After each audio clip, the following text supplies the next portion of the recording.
السلام عليكم ورحمة الله وبركاته، متابعي روائع التاريخ الإسلامي. الخلافة الأموية. نشأة الخلافة الأموية.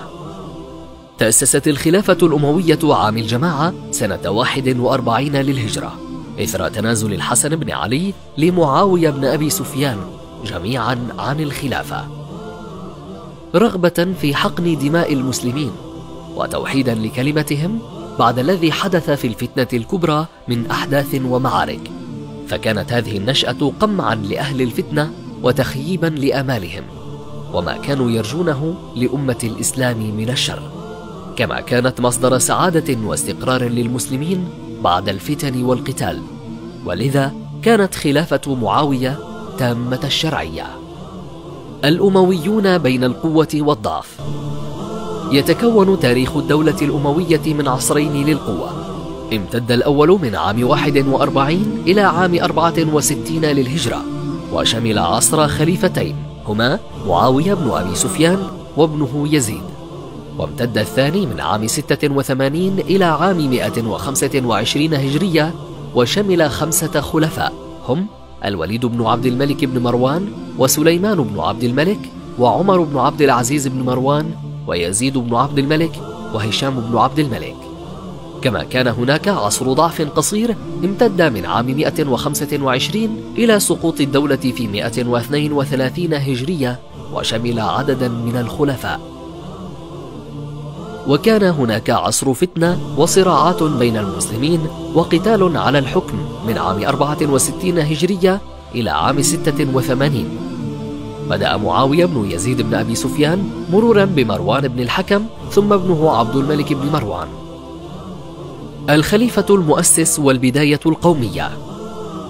أما بالنسبة لعهد القوة الأول فقد بدأ مع أول خليفة أموي وهو معاوية بن أبي سفيان رضي الله عنهما، وهو صهر رسول الله، وقد قيل إنه أسلم قبل أبيه وقت عمرة القضاء سنة 7 هجرية، وبقي يخاف من اللحاق بالنبي بسبب أبيه، ولكن ما ظهر إسلامه إلا يوم الفتح.